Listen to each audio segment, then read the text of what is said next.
Memorias de la represión, un grito de justicia en medio de la impunidad.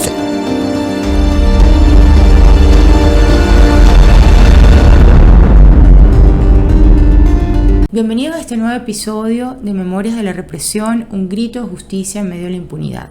Soy Marta Tineo, coordinadora general de Justicia, Encuentro y Perdón. El día de hoy queremos rendir tributo a Paul Moreno Camacho, joven estudiante de medicina quien hace 4 años perdió su vida justo en el momento en que socorría a una persona en medio de manifestaciones en el estado Zulia. Queremos rendir tributo a su obra, queremos rendir tributo a su familia, queremos enaltecer el nombre de este joven venezolano cuyo legado se mantiene vivo gracias al trabajo que actualmente realiza su familia en la Asociación Civil Dr. Paul Moreno Camacho, que presta asistencia de salud a los grupos más vulnerables en el estado Zulia. Gracias por estar con nosotros. Los invito a conocer a Paul René Moreno Camacho.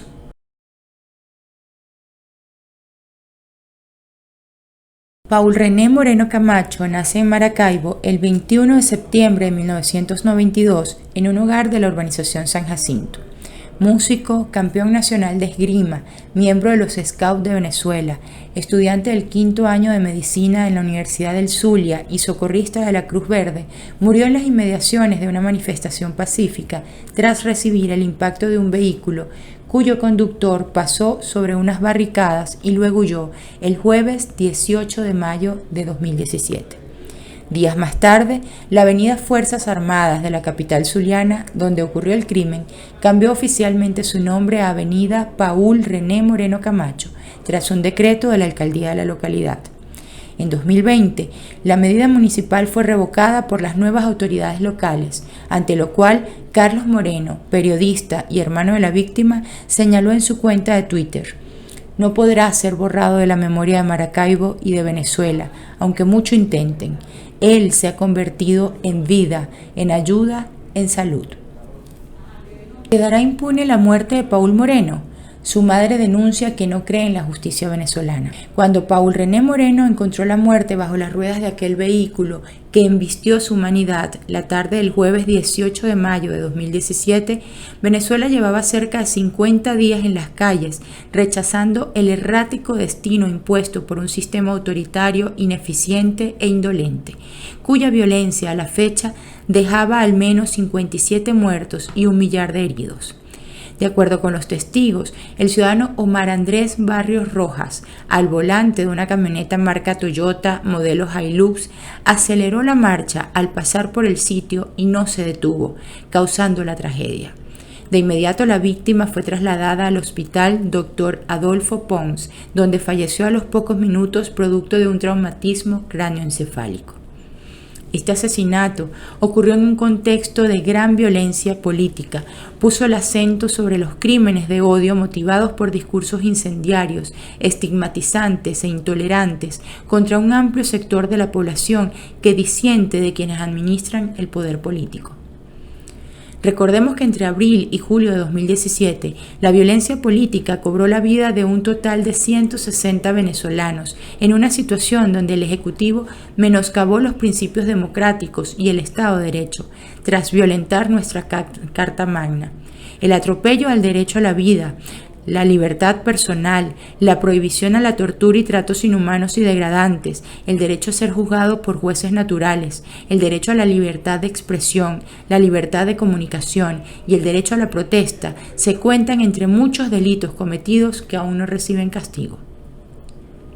Pese a las demandas de las víctimas para denunciar estas y otras irregularidades, el desempeño del sistema de justicia ha sido evaluado como deficitario o de absoluta nulidad cuando establece un silencio cómplice con los perpetradores de estos crímenes, de acuerdo con pronunciamientos e informes presentados por diversas instancias defensoras de derechos humanos dentro y fuera del país. La impunidad no baja el pie del acelerador. Consultada sobre las actuaciones de la justicia respecto al crimen de Paul Moreno, Marlene Josefina Camacho Laguna, madre de este infortunado venezolano, mostró su escepticismo ante la inoperancia que ha propiciado impunidad, pérdida de confianza en el sistema de justicia y una profunda decepción. "Yo dejo todo en manos de Dios. Me aferro a la justicia divina.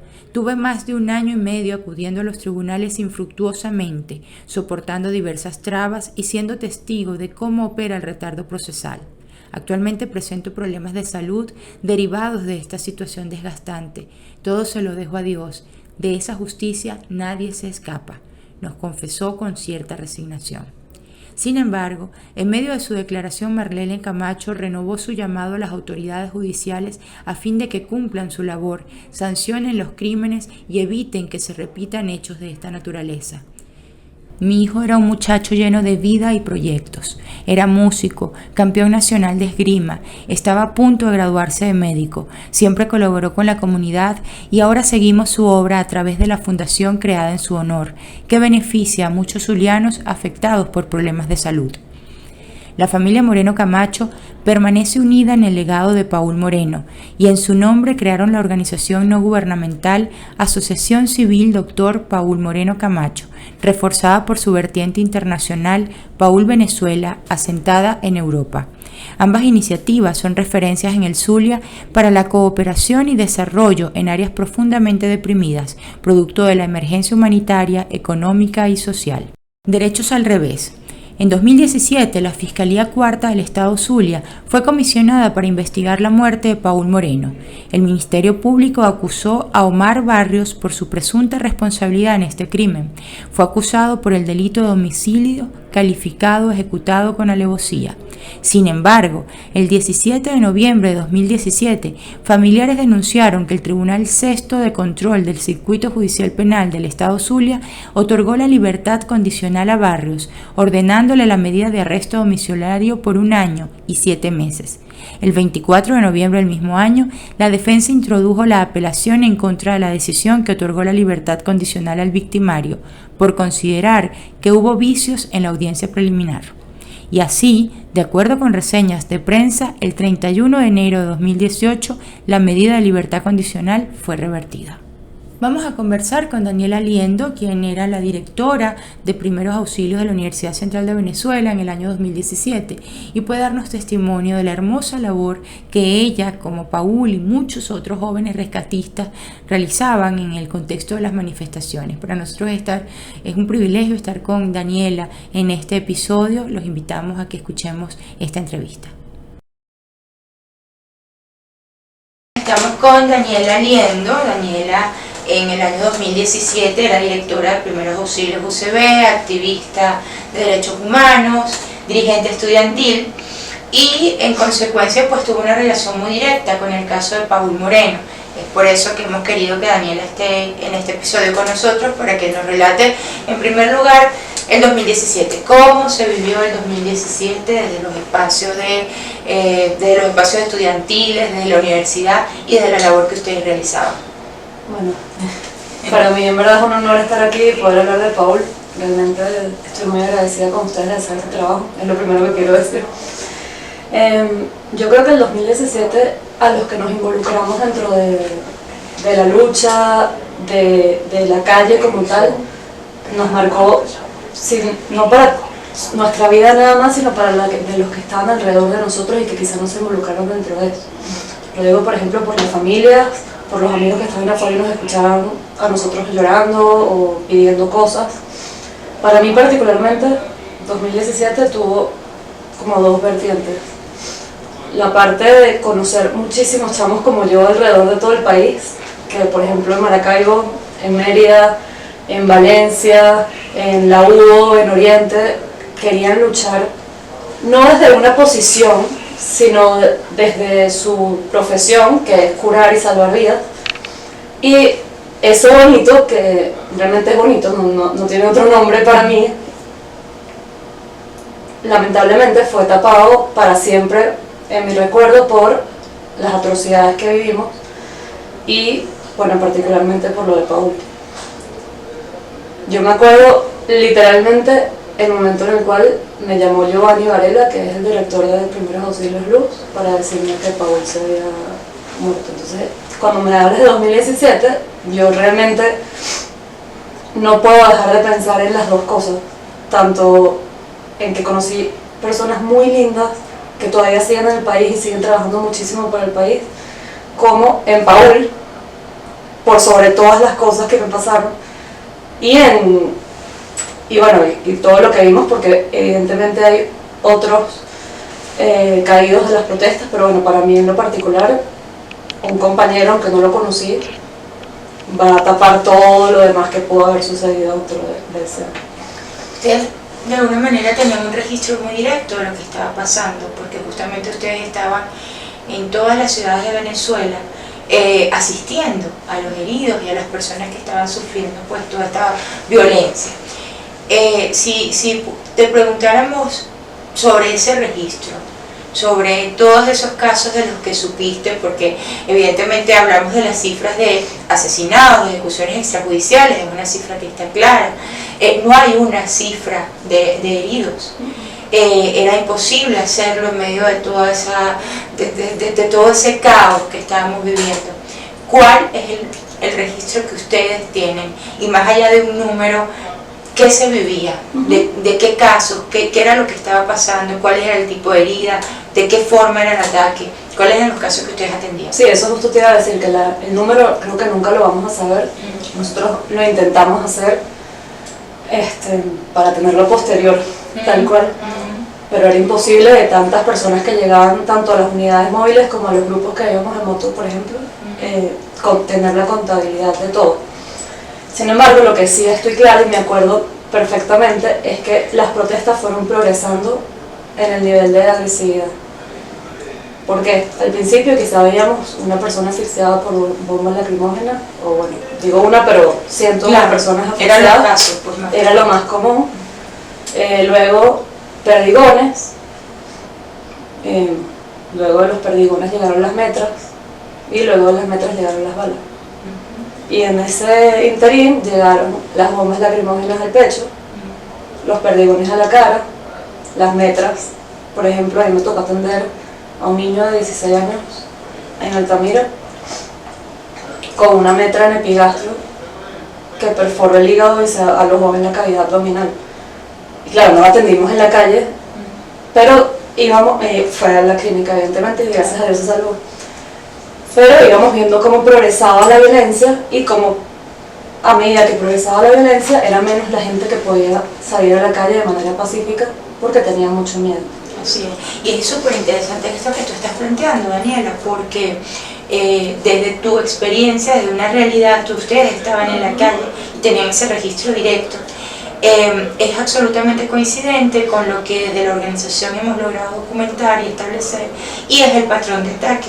Y cómo definitivamente, como tú bien lo señalas, la violencia fue creciendo, pero además había, digamos, todo un patrón y todo un protocolo. Los disparos directo a la cabeza, directo al pecho, de forma, digamos, lineal, incluso la edad de las víctimas, pues entonces logramos establecer que eran jóvenes, la gran mayoría entre 18 y 25 años, más del 60% de las muertes, disparo a la cabeza o disparo al pecho, por disparos de metras, bombas lacrimógenas disparadas digamos a corta distancia. Es decir, esto que tú planteas corrobora lo que nosotros pudimos evidenciar y que hemos señalado insistentemente, y que de hecho está en informes que están publicados en la página web de la organización.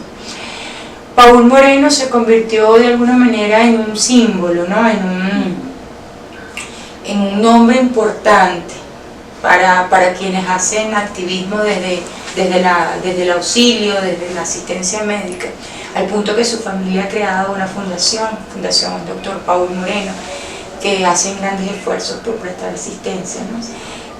Ustedes, ¿qué han venido haciendo? Porque sé que el trabajo de ustedes no se ha detenido, ustedes han insistido también. ¿Qué están haciendo ahorita ustedes respecto a todo esto? Bueno, nosotros seguimos con las alianzas a nivel nacional. Ya yo no soy directora de la misma organización. Me he dedicado a lo personal,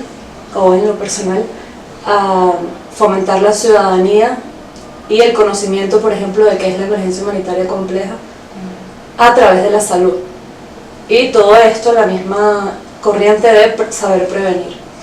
Eso lo hago con una organización que se llama Hazlo Hoy, que invita a eso, a prevenir, a ser mejores ciudadanos y a la acción. Qué hermoso, ¿no?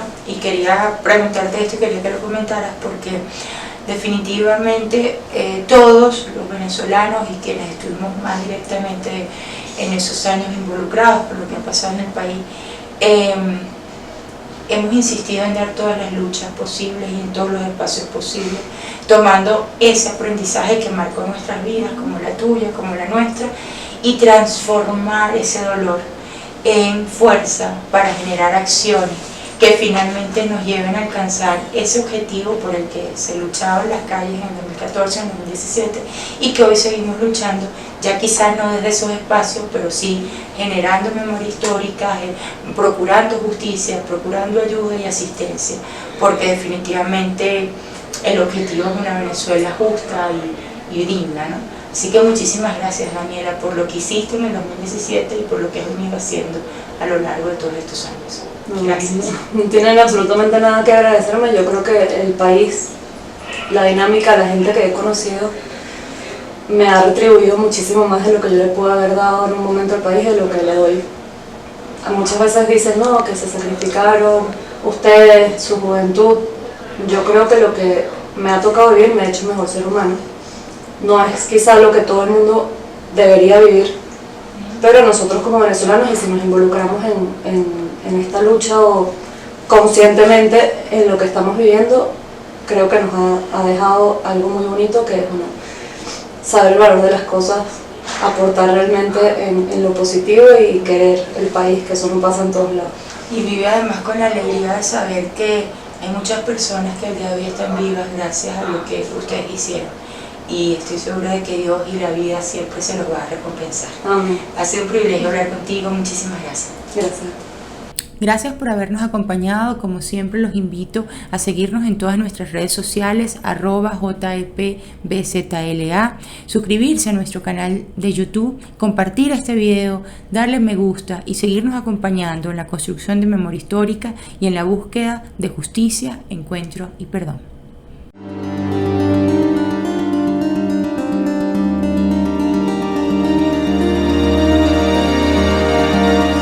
Memorias de la represión, un grito de justicia en medio de la impunidad.